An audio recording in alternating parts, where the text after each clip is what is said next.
Hello बच्चों, आज की इस वीडियो में हम क्लास 9th का चैप्टर फर्स्ट डिस्कस करेंगे जो कि है नंबर सिस्टम यानी कि संख्या पद्धति। तो संख्या पद्धति को स्टार्ट करने से पहले हम जानेंगे सबसे पहले संख्याओं के प्रकार क्या होते हैं। तो संख्याएं कितनी प्रकार की होती हैं वो देखेंगे हम। तो सबसे पहले है हमारी प्राकृतिक संख्या जिसको हम इंग्लिश में नेचुरल नंबर कहते हैं और इसको हम n से डिनोट करते हैं। ये संख्याएं 1 से अनंत तक होती हैं। अनंत का मतलब होता है बच्चों जिसका कोई अंत नहीं होता है। तो ऐसी संख्याएं जिसका कोई अंत नहीं होता है और 1 से स्टार्ट होती हैं वो सभी संख्याएं प्राकृतिक संख्याएं होती हैं, जैसे 1 2 3 4 एंड सो ऑन। नेक्स्ट पे आ जाते हैं पूर्ण संख्याएं। पूर्ण संख्याएं क्या होती हैं, इसे W से रिप्रेजेंट करते हैं, इसको इंग्लिश में होल नंबर कहते हैं।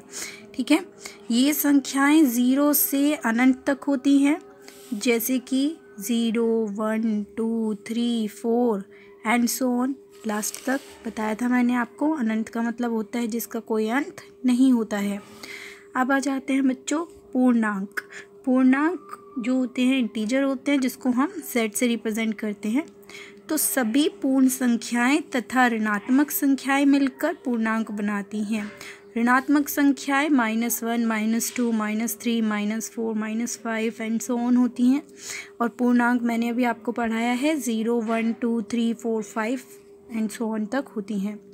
तो पूर्णांक जो होते हैं वो 0 से स्टार्ट होते हैं, इसलिए हमने 0 1 2 3 4 5 लिखा है। और ऋणात्मक संख्याएं -1 -2 -3 -4 ये सब मिलकर पूर्णांक बनाते हैं जिसको हम z से रिप्रेजेंट करते हैं। अब आ जाते हैं बच्चों नेक्स्ट पे अभाज्य संख्याएं यानी कि प्राइम नंबर्स। अब प्राइम नंबर क्या होते हैं, तो एक से बड़ी प्राकृतिक संख्या जो एक या स्वयं के अलावा किसी और नंबर से विभाजित नहीं होती है वो संख्याएं होती हैं अभाज्य संख्याएं, जैसे कि 2 3 5 7 11 13 17 19 ये सब संख्याएं खुद से कैंसिल होती हैं। जैसे 2 2 से 3 3 से ही होता है, 5 5 से ही होता है, 7 7 से ही होता है, 11 11 से होता है, 13 13 से होता है, 17 17 से होता है, 19 19 से होता है और ये सब संख्याएं 1 से कैंसिल होती हैं। तो ऐसी संख्याएं जो 1 से या खुद से कैंसिल होती हैं वो संख्याएं अभाज्य संख्याएं होती हैं। अब आ जाते हैं बच्चों नेक्स्ट पे जो कि है भाज्य संख्याएं। भाज्य संख्याएं क्या होती हैं, तो वे संख्याएं जो स्वयं के अलावा किसी और संख्या से विभाजित हो जाती हैं वो संख्याएं होती हैं भाज्य संख्याएं। डिविजिबल नंबर जैसे 4 है, 4 किससे कैंसिल होता है, 1 से होता है, 2 से होता है और 4 से होता है। 6 1 से होता है, 2 से होता है और 3 से होता है। तो ये सब संख्याएं जो अपने अलावा किसी और नंबर से भी कैंसिल हो जाती हैं वो संख्याएं भाज्य संख्याएं होती हैं। अब आ जाते हैं बच्चों नेक्स्ट पे जो कि है परिमेय संख्याएं। तो परिमेय संख्या क्या होती हैं, इन संख्याओं को p/q के रूप में लिखा जाता है, यानी कि p/q। इसमें q यानी कि हर क्या होता है, 0 नहीं होना चाहिए, कुछ भी हो 0 नहीं होना चाहिए, जैसे कि 2/1 8/1 9/10। तो इन सब का हर क्या है, 0 नहीं है। तो ये संख्याएं परिमेय संख्याएं हैं। परिमेय संख्या रेशनल नंबर्स होते हैं और इन्हें q से डिनोट करते हैं। अब आ जाते हैं बच्चों अपरिमेय संख्या इरेशनल नंबर, यानी कि वे संख्याएं जो परिमेय संख्याएं नहीं होती हैं, p/q के रूप में नहीं लिखी जा सकती, वो संख्याएं अपरिमेय संख्या होती हैं। जैसे √2 होता है 1.4142 वैल्यू होती है √2 की, √3 1.436 एंड सो ऑन, √8 भी होती है।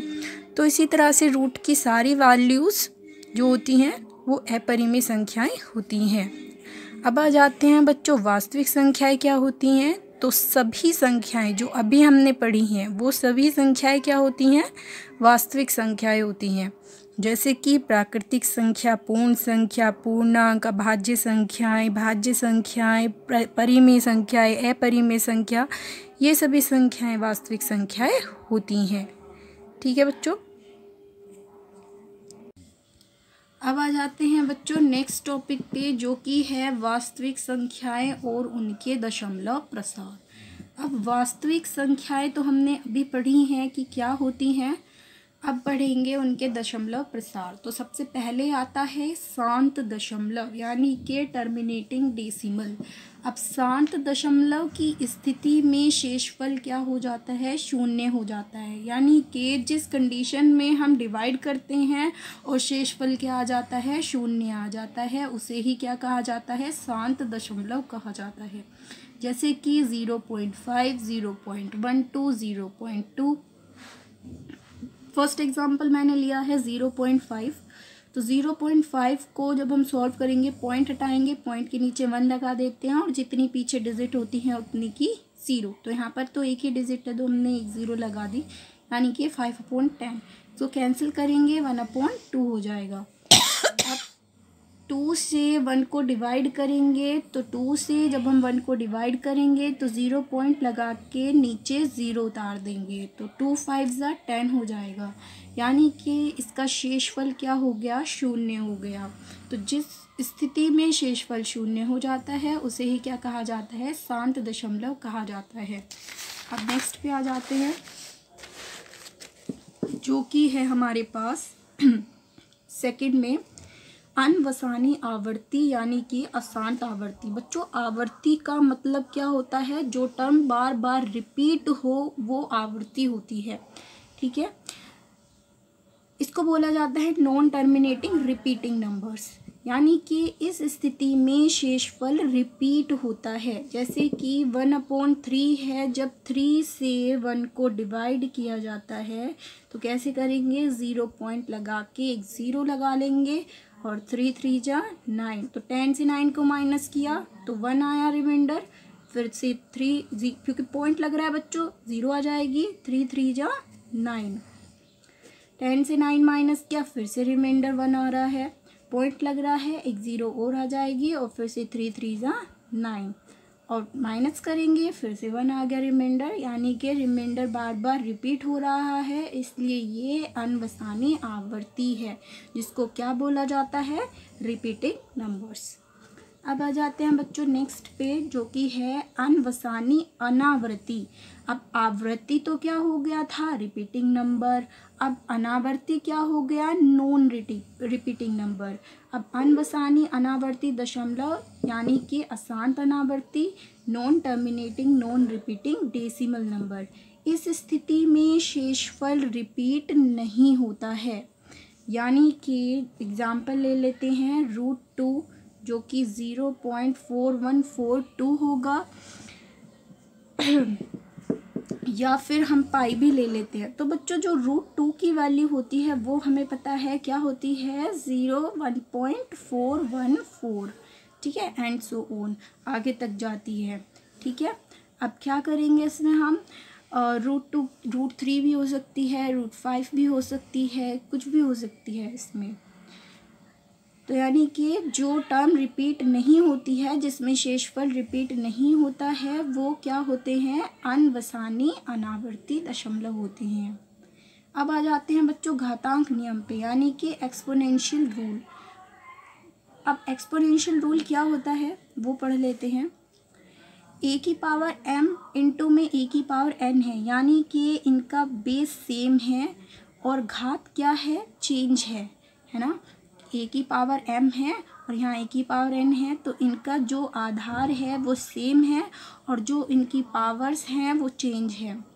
जब ऐसा होता है तो मल्टीप्लाई में पावर्स क्या हो जाती है बच्चों, ऐड हो जाती हैं। जब बेस सेम होता है, पावर अलग होती हैं, तो मल्टीप्लाई में पावर ऐड हो जाती हैं, यानी कि a की पावर m प्लस n हो जाएगा।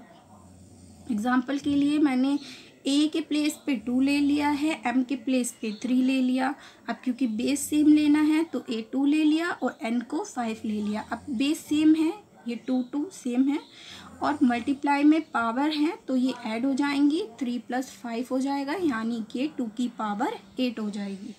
अब सेकंड रूल होता है a की पावर m की पावर n, यानी कि a की पावर mn। इसमें एग्जांपल ले लेते हैं, m के प्लेस पे मैंने 4 ले लिया, n के प्लेस पे 3 ले लिया। जब इनकी मल्टीप्लाई करेंगे तो कितना हो जाएगा, 12 हो जाएगा। 3 4 12। जब ये कंडीशन आती है तो मल्टीप्लाई होती है, जब ये वाली कंडीशन आती है तो पावर्स ऐड हो जाती हैं। नेक्स्ट पे आ जाते हैं, ए की पावर m अपॉन ए की पावर n है, यानी कि ए की पावर m माइनस n हो जाएगा। ये नीचे वाली पावर माइनस में चली जाएगी। एग्जाम्पल के लिए 3 की पावर n है, 3 की पावर 5 है, तो नीचे ये जो पावर है 5 नीचे तो पॉजिटिव है, ऊपर नेगेटिव में चली जाएगी, यानी कि 9 माइनस 5 हो जाएगा। तो ये 3 की पावर 4 हो जाएगी। फोर्थ पे आ जाते हैं, जो कि है ए की पावर m और b की पावर m। अभी तो बच्चों था कि जब बेस सेम होते हैं तब क्या होता है, अब है जब बेस चेंज हो जाएगा, यहाँ पर b आ गया और ये a है, तो बेस चेंज है और पावर सेम है, m पावर सेम है। तो जब बेस चेंज होते हैं, पावर सेम होती है मल्टीप्लाई में, तो इन्हें हम एक साथ लिख देते हैं, यानी कि ए बी की पावर m, इनकी मल्टीप्लाई हो जाती है बेस की आपस में। एग्जाम्पल के लिए 2 की पावर 3 है और 3 की पावर 3 है, तो 2 3 जा 6 कर देंगे और पावर्स एक ही रहेगी, यानी कि 3 रहेगी। आज की वीडियो में बस इतना ही है। Thank you.